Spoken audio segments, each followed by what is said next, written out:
That's it! What if she switched places with someone else? Switched places? That's right! Before the spears could kill her, she got someone to take her place. Specifically, Mukuro Ikusaba. Then that would make it Mukuro's corpse that showed up later.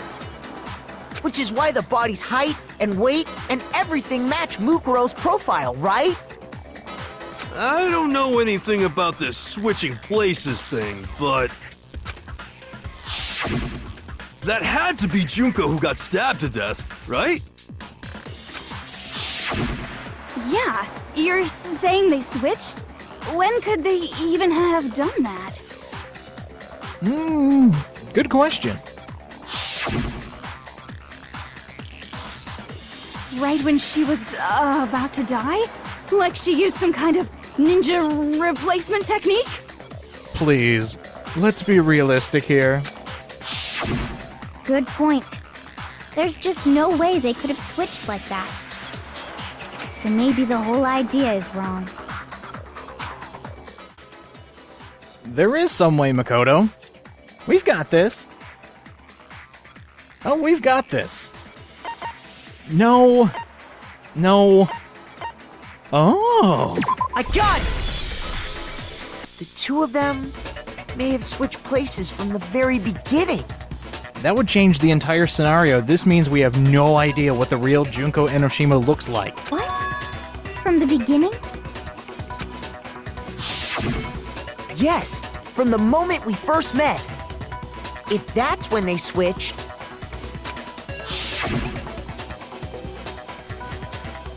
then they wouldn't have had to switch at the moment of death, right?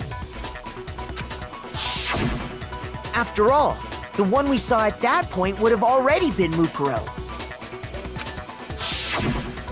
Hold on. So, you're saying the Junko we first met Was an imposter. was actually Mukuro all along? Then we'd already met her? I had, like, a normal conversation with her. When we first met, none of us knew who anyone else was. So Mukuro could have simply told us her name was Junko, and we never would have known the difference. That would easily allow the two of them to switch places from the very beginning. Wait, but Mukuro had a tattoo on the back of her hand, right? Oh, good point. Junko never had any tattoo like that, did she? She could have hidden it with foundation or something like that. If she did, it likely melted away in the explosion, exposing the tattoo after the body was extinguished. Plus, there were the fake nails found on the hands of Mukuro's body. I noticed a lot of you pointed this out. Good eye. They were the same fake red nails she was wearing when we all met for the first time. But if she really did use foundation... Correct. Even if there was no tattoo on her hand, I couldn't say for certain it wasn't Mukuro. So I'm glad nobody noticed that glaring hole when we were trying to figure out who attacked Makoto. But too bad for you, Monokuma. You can't deny it anymore. Wait, so this whole thing was a setup from the very beginning? Yep, the confusion started from the moment we started the game. If that's true, it was quite an elaborate plan to be sure, making it look like Mukuro was Junko. The reason such an elaborate plan was possible is because the two of them were working together. That makes sense. So Mukuro, the ultimate despair, teamed up with someone like her. In other words, it would be fair to say that Junko herself was also the ultimate despair. We now have the identity of our two despairs. What's wrong? Lost the will to fight back? I think he's just afraid. Afraid? What's that mean, afraid? Fear is only possible where hope is possible. I only have despair, so fear is an alien concept to me. Then why haven't you been saying anything? Because it's a bunch of nonsense. Junko's my secret identity? As if. Then why did you try and protect Junko's real identity? Didn't think of that one, did you? I tried to protect her identity? When did I do that? Ooh, I just thought of something. Oh, please say you're going there. I have the exact piece of evidence you need. Oh, please go there. Yes, Makoto, you have! This is the beautiful part! We already know how he hit it! I was complaining about it! Stupid DVD players! It's exactly what you're thinking! They didn't want us getting too far into that interview DVD because we would have seen Junko's actual face. We would have been able to see what Junko looks like. I got it! While I was in the AV room, watching the DVD of our interviews with the headmaster.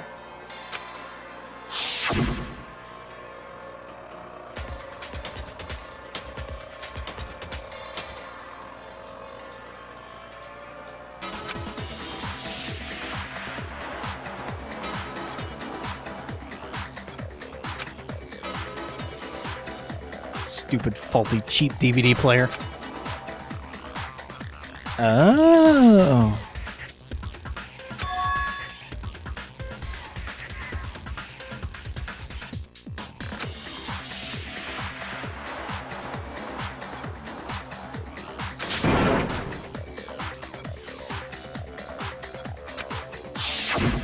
You made sure I couldn't finish watching the video.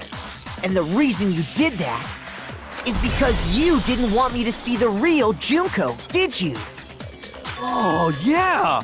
If everyone was in that video, of course Junko would have had to show up. And if Makoto saw the real Junko, it would have been totally obvious that the Junko we met was an impostor. That whole power outage thing was just a fluke! Uh-huh, bullshit. That was so not a fluke. You did that on purpose. Oh my, we are actually going to figure out what Junko really looks like. That entire facade we've known since the beginning of the game, she's got to look different.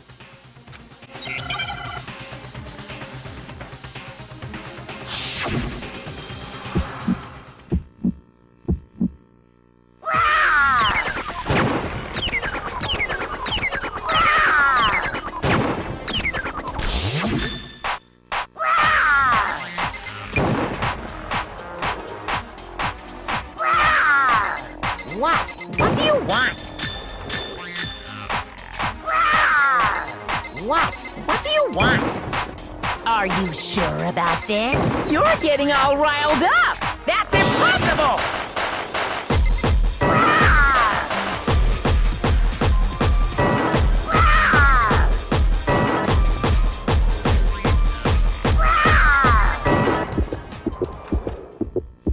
That's impossible! This should prove it.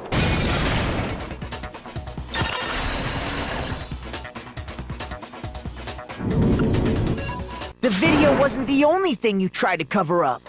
You did the same thing with this group photo. This is why I told you to look very closely at everyone. Oh. Gotcha now. I noticed it just a little while ago, when we were all comparing the photos we'd gotten. In all the photos, there's a certain similarity, an unusual circumstance. Almost too perfect. What's so unusual about them? Take a look at these pictures again. It is amazing what you can find out when you look directly at everybody's face. What's missing? That one's blatant. The unusual circumstance. We saw Mukuro's pretty face. Well, we already debunked this. We never saw Junko's actual face. I got it! Junko's face. The one thing common to every single photo is that you can't see her face.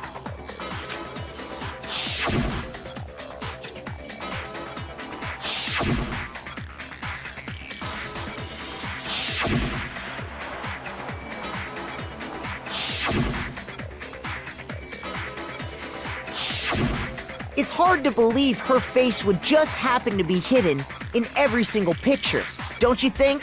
Those are some really opportune pictures. Like, how does that happen 4 times in a row? And on top of that, in this photo you can see that Mukuro is clearly visible. So in other words, at that point, the two of them hadn't switched yet.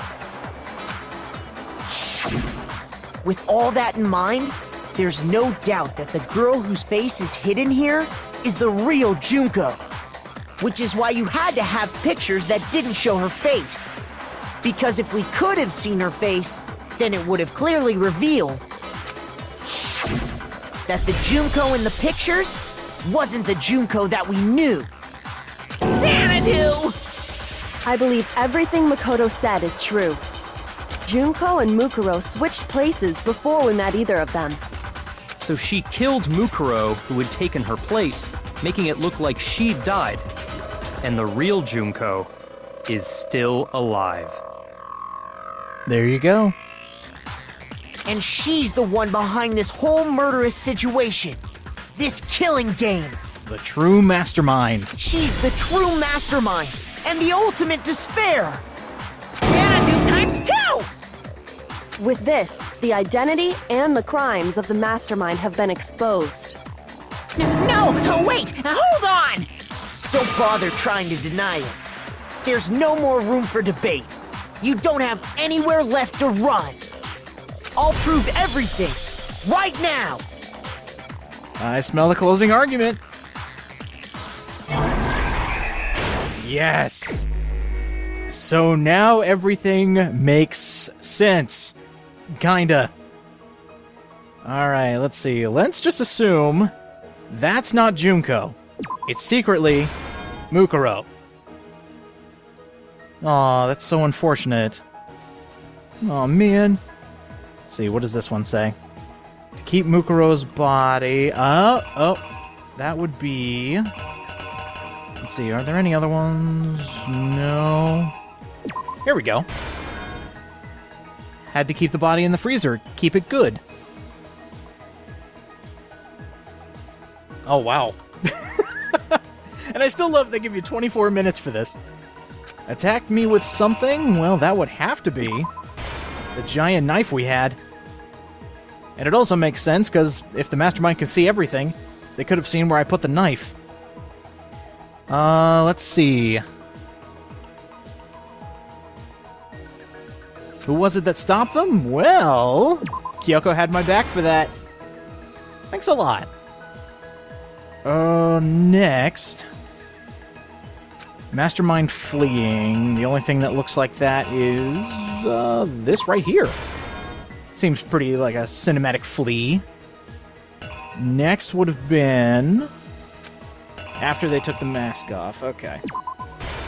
Disguising the body in the garden.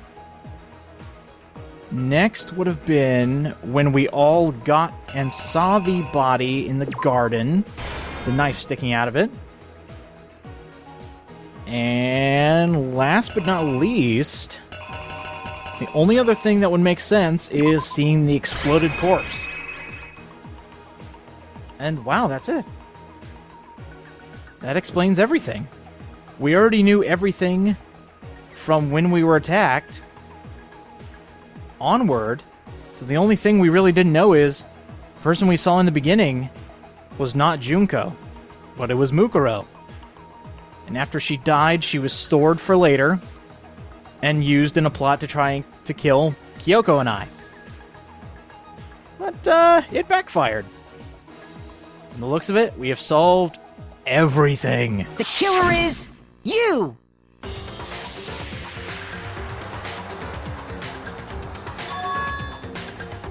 We met the ultimate fashionista, Junko Enoshima, right after we all arrived here. But that wasn't the real Junko.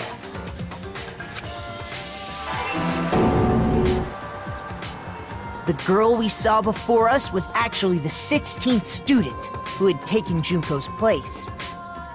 And that girl's name was Mukuro Ikusaba.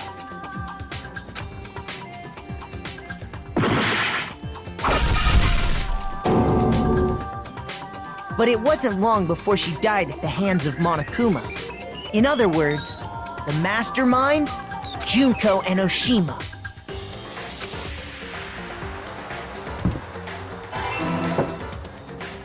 Her body was kept in a biolab, which had been converted into a morgue, until Junko decided to put her body to use.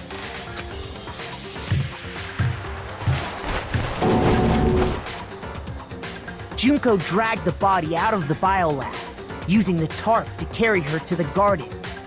She fabricated the murder to try and friend Kyoko, who'd proven to be one big thorn in her side. Meanwhile, she wanted us all to think Mukuro was still alive and hiding somewhere inside the school.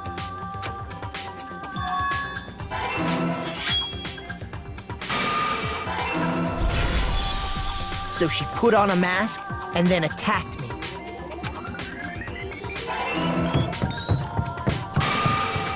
After making sure I'd gotten a good look at the mask, she left the room.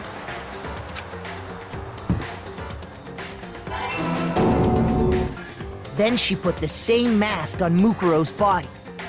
This was all to make us think the person who attacked me and the corpse were one and the same. She wanted us to believe the murder had only recently taken place.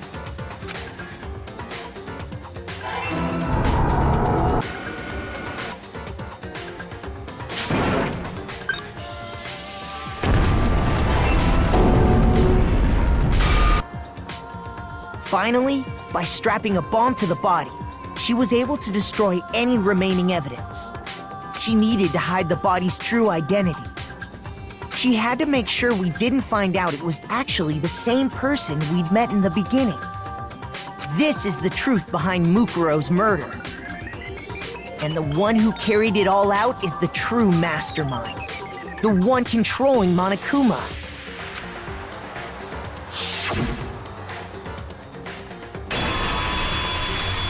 The real Junko Enoshima!